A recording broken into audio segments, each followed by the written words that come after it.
Assalamualaikum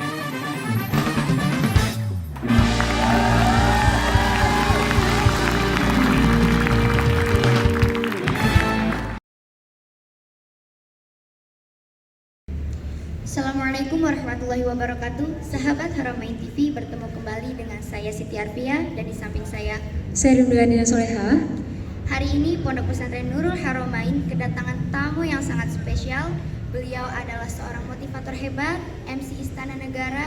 Beliau juga seorang voice over TV nasional. Beliau adalah Al-Ustadz Happy Chandra. Assalamualaikum Ustadz. Waalaikumsalam warahmatullahi wabarakatuh. Gimana Ustadz kabarnya hari ini? Alhamdulillah khair. Ini kabar bahagia dan busyra lana. Baik Ustadz, gimana kesan pertama Ustadz ketika berada di Pondok Pesantren Nurul Haramain? Luar biasa. Ana sudah mengira dari jauh bahwa ketika mengisi segmen materi di Nurul Haramain 2 ini akan mendapatkan feedback yang luar biasa dari para santri-santri hari ini. Dan ternyata luar biasa, amazing. 3 jam lebih loh Kak, Ana bicara depan mereka dan mereka standby di satu titik, mereka fokus, no sleepy. Dan bagi kami itu adalah event yang sangat mengesankan. Nah, Ustaz Antum kan pernah jadi santri. Oke. Menurut Antum, definisi santri itu apa? Definisi santri itu beragam ya Kak ya. Kalau orang luar mengatakan kalau santri identik hanya dengan kitab kuning, santri itu identik hanya dengan belajar Al-Quran, belajar kajian-kajian yang sifatnya knowledge. Bagi Ana secara pribadi, setelah menyelami samudra pesantren 12 tahun lamanya sebagai santri dan guru di sana, santri bukan hanya identik dengan itu, tapi santri punya skill. Seperti kalian berdua loh Kak ini, orang tak mengira kalau mereka itu, oh ternyata di pesantren ada live layaknya seperti host di TV. Berarti santri juga punya skill, tidak terkalahkan dengan skill yang ada di luar. Like that. Di luar biasa ya. Iya dong, itu santri juga akan berperan bukan hanya di dunia pesantren tapi di luar. Oke Ustadz, jadinya di sini kan banyak orang yang berpandangan seperti yang Antum katakan tadi ya. Yes. Terus di sini kadang kami nih yang sebagai santri terkadang ada juga beberapa teman-teman tuh cerita bilang nanti kita gimana ya kalau udah keluar gitu, apalagi udah mondok jadi santri selama 6 tahun, kadang kan ngerasa minder gitu ngadapin dunia luar. Terus gimana sih caranya bergaul sama orang-orang luar? Ada nggak sih apa sih tips-tips dari Antum gitu? Good Biar question. kita itu nggak minder. Betul, itu sering banget Ana rasakan dulu ketika di pondok loh Kak. Jadi ketika kita jadi santri sekian tahun lamanya, wajar kalau tiba-tiba terdetik ya Allah, Ana nanti kalau keluar mau ngapain ya? Bener. Kalau Ana apakah harus kembali ke pondok juga di luar gitu loh Kak? Apakah Ana harus ngajar? Sebenarnya itu pertanyaan yang wajar dialami oleh seorang santri. Tapi menurut Ana jangan terlalu larut masuk di area itu. Karena pada dasarnya apa yang kita lihat, apa yang kita rasakan, apa yang kita dengar selama di pondok itu benar-benar tarbiyah bagi kita Kak. Dan itu feedbacknya Allah yang akan menggerakkan nanti di luar. Siapa yang mengira Kak? Ana dulu di pondok, apakah Ana selalu jadi MC? Apakah bisa ngomong kayak gini? Enggak. Sekali jadi MC di ma'had, di pesantren, ternyata Allah menggerakkan Kak. Ketika keluar Ana tanpa harus ngelamar, ya kan? Tanpa Ana harus bawa warna coklat datang ke istana. Tapi ini adalah feedback dari apa yang telah kita tanamkan selama di pesantren. Jadi la takhaf wa la tahzan. Semua akan Anda dapatkan nanti ketika di luar. Yang penting selama di pondok ikuti aja dulu alurnya sampai kita selesai di ma'had, feedbacknya kita akan dapatkan nanti di luar. Baiklah, terima kasih Ustaz. Terus selanjutnya nih Ustaz, kan tadi tuh kita tuh ikuti aja harusnya gitu. Terus nanti kita kadang nih kakak kelas cerita nih, kalau udah di luar itu kadang orang luar itu bilang gini, santri kok gini, jadinya kita sebagai santri ketika keluar itu jadinya gerakan kita itu merasa terbatas gitu. Ya takut untuk melakukan hal-hal yang dilakukan seperti anak luar, tapi dalam konteks yang positif gitu. Nanti mereka tuh selalu mikir yang santri kok gini itu kira-kira gimana sih cara ngatasinya gitu. Betul. Itu wajar Kak. Jadi hal-hal hal seperti itu karena kita adaptasi banyak di pesantren, ketika masuk ke area luar kita jadi kikuk sendiri gitu, ngadepin teman-teman sendiri itu yang dulunya mungkin dekat waktu SD ya, kayak ketika ngadepin di luar, nah ini kok kita kok jadi kaku gitu ya, kok jadi Benar. kayak ada jarak gitu dengan mereka. Bisa jadi mereka segan dengan kita karena kita lama di pesantren, wah ini ustadzah nih gitu ya, kayak benar banget. ustadzah kan ya kan. Atau mungkin mereka mereka mau kayaknya ahli ibadah banget gitu, mungkin bisa jadi loh Kak, mereka berasumsi seperti itu, padahal kita sebenarnya orang sosial. Seperti antum berdua nih, itu orang-orang otak kanan semua kan nih. You orang sosial, sebenarnya nice ketemu dengan orang gitu ya kayak. Nah, saran Ana, kita harus mewarnai mereka. Jangan terwarnai oleh mereka. Paham gak tuh Mak? Kita harus mewarnai mereka. Yuk buktikan, ya Allah, Ana sebenarnya orang sosial nih. Ana gak mau dikatakan Ana orang yang jauh dari sosial. Ana jaga jarak banget ketemu dengan orang karena mentang-mentang kita alumni pesantren. Yuk buktikan itu, karena itu Ana rasakan Kak. Ana rasakan. Jadi ketika Ana keluar dari Ma'had, pas Ana masuk ke area kampung kita, itu daerah kita, itu orang pada menjauh. Menjauh itu karena mungkin segan, karena mungkin banyak faktor. Tapi di situ kita buktikan kalau kita bisa berbaur dengan mereka, kita bisa sosial dengan mereka. Warnai mereka, jangan terwarnai oleh mereka. Like that. Ustadz, ketika antum menjadi santri, ada nggak pengalaman terbaik dan terburuk Ustadz? Pengalaman terbaiknya enak tuh, yang terburuknya itu yang gimana ya? Pengalaman terbaik Kak, pengalaman terbaik itu yang pasti adalah ketika kita diberi amanah oleh kiai, tapi kita nggak terlalu suka dengan tugas itu gitu loh. Pernah nggak tuh? Pernah. Anda disuruh jadi MC Kak di panggung akbar, panggungnya 24 meter, panggung gembira itu tingginya 10 meter, Allah karim. Terus kita jadi MC yang kita nggak pernah MC sebelumnya. Yuk bayangin, kiai itu punya intuisi. Nah, kalau kita mengatakan, Ustadz kayaknya Anda nggak bisa deh, udah kayaknya Anda nggak bisa sampai detik ini. Tapi saat itu Anda hanya katakan, samaan wa ta'atan Ustadz, Bismillah Ustadz, mohon doanya, Bismillah Canda, kamu tampil anak. Ternyata itu jejak anak, itu pengalaman terbaik anak kayak. Terus pengalaman apa tadi? Terburuk. Pengalaman terburuk anak adalah ketika di pesantren, jadi santri ya, ketika jadi santri ya. Jadi kan di pondok itu Kak nggak boleh ngomong bahasa Indonesia ya, nggak boleh ngomong bahasa Sunda. Kalau di pondok berkumpul 5 orang dan itu orang Sunda semua, antum anti orang mana? Sunda, yuk. Lombok. Beda lah, ini nggak apa-apa. Ini nggak apa-apa. Ana orang Tasik, kita lagi makan Kak. Ana orang Tasik, ini orang Bandung, yang satu lagi orang Garut, yang satu lagi orang Bogor. Berlima di satu frame, gitu ya. Ana yakin tuh gak bakal ngomong bahasa Arab deh Kak. Pasti ngomong bahasa Sunda itu. Tiba-tiba Ana spontan ngomong kayak gini. Afwan ya, bilogo Sundawiyah ya. Ana ngomong kayak gini. Eta taman samuna, gitu ya. Maksudnya gak ngerti ya Lombok ya. Gak paham. Terjemahannya ada di bawah ini gitu ya. Artinya tambahin dong nasinya. Ana cuma ngomong tambahin dong nasinya gitu, tambahin dong sangunya gitu ya. Cuma ngomong kayak gitu doang Kak. Tiba-tiba dari belakang ada penggerak bahasa, bagian bahasa. Dia hanya mengatakan kum anta, 2 kata kok, tapi dalam dan sakit banget. Itu kejadian tahun 98 Kak. Ana pertama masuk gontor.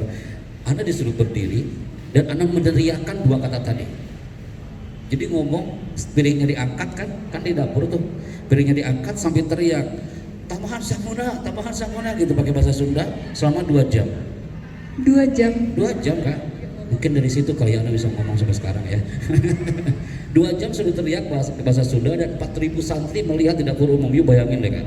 Itu menguji mental kita. Akhirnya makan juga enggak Kak. Ke kelas juga terlambat. Itu menurut Anda pengalaman terburuk tapi asik sih kayak kalau di pondok anak bilang terburuk tapi asik. Pengalaman mengasihkan kali Nak. Ya nggak bakal dilupain pasti ya Ustadz ya. Like that. Oke, selanjutnya Ustadz, kita pindah ke pengabdian atau mengabdi kan di kantor wajib mengabdi. 2001 KMI. Habis itu ngabdi Kak.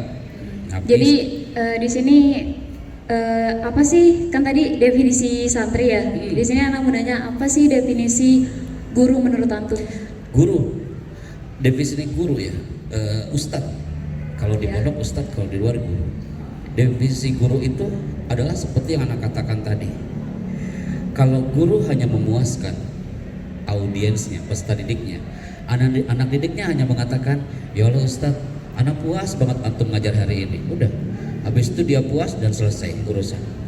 Tapi kalau guru yang mengesankan, ustadz yang mengesankan, ustadzah yang mengesankan, sampai dia jadi alumni pun dia akan diingat. Antum berdua pernah punya guru SD, ya kan? Dan mengesankan banget guru itu, cara ngajarnya, menyapa kita ramah banget gitu kayak. Sampai sekarang antum di sini, itu guru masih diingat sama antum kan? Masih kan? nggak jelas. Itulah guru mengesankan. Jadi kalau guru memuaskan, dia hanya ingat puas hari itu aja. Menurut anak, guru itu harus bisa merangkul, punya roh, dan dikenang oleh peserta didiknya. Gitu. Giliran anak yang nanya nanti lama-lama ya. Apa tuh Kak? Next. Kalau dari cita-cita, ada nggak cita-cita antum yang belum tercapai? Cita-cita Ana yang belum tercapai adalah Ana ingin mendirikan lembaga Public Speaking University. Public Speaking University.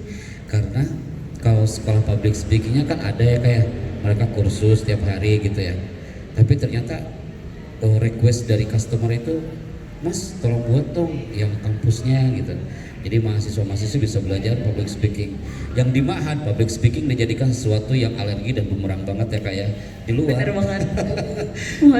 di luar dirindukan Kak, dicari beneran mah. Di luar dicari itu public speaking sampai orang cari hunting dia public speaking di mana nih gitu. Jadi cita-citanya belum terwujud tuh. Mudah-mudahan terwujud ya. Doain aja ya.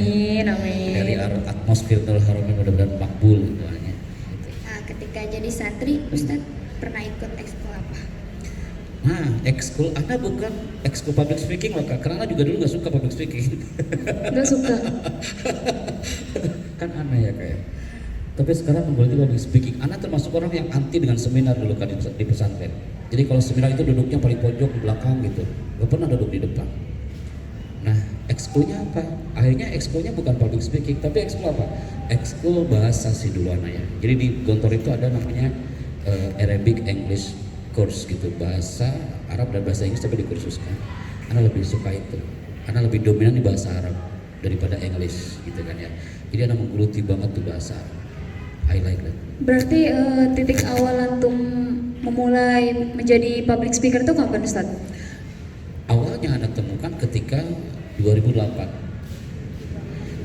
setelah keluar dari Gontor 2007 Ana temukan ternyata public speaking itu dibutuhkan.